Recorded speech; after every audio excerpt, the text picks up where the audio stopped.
Part 3, The Rebellion Begins. Chief Kweku, once patient and diplomatic, called a clandestine meeting beneath the baobab of oaths. There, he declared, we are not ghosts. We are not cattle. We are Ashan. The tribe sent messengers to neighboring clans, rekindling old alliances. Hunters became scouts. Storytellers carried coded messages in songs. Blacksmiths forged spears from discarded railway iron. Women brewed medicines and hid warriors beneath their homes. Even children became lookouts.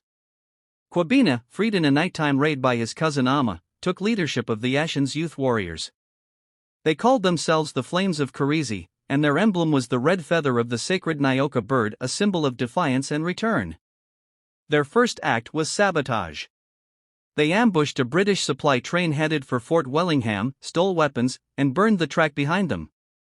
The second act was bolder, a raid on a colonial barracks, freeing dozens of imprisoned tribespeople. The British responded with curfews and mass arrests, but the Ashan were no longer afraid. The land whispered its approval, and the flames of rebellion grew. Part 4, The Fallout War. By the next season, it was war. What began as skirmishes turned into a full-scale guerrilla resistance. The Ashan, with deep knowledge of the terrain, struck fast and vanished into forests and caves.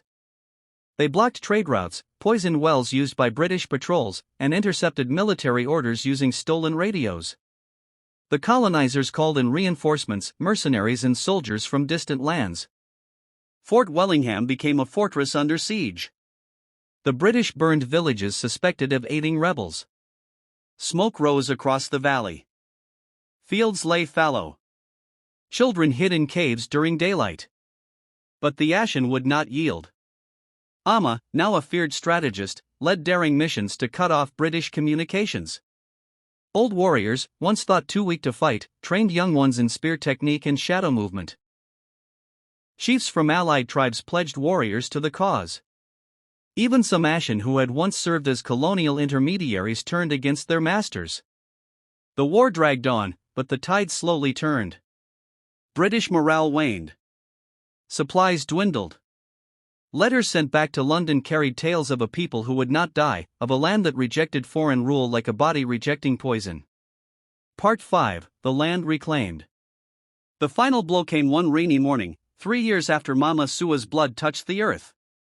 Under the cloak of a thunderstorm, thousands of Ashan warriors and their allies launched a coordinated attack on Fort Wellingham.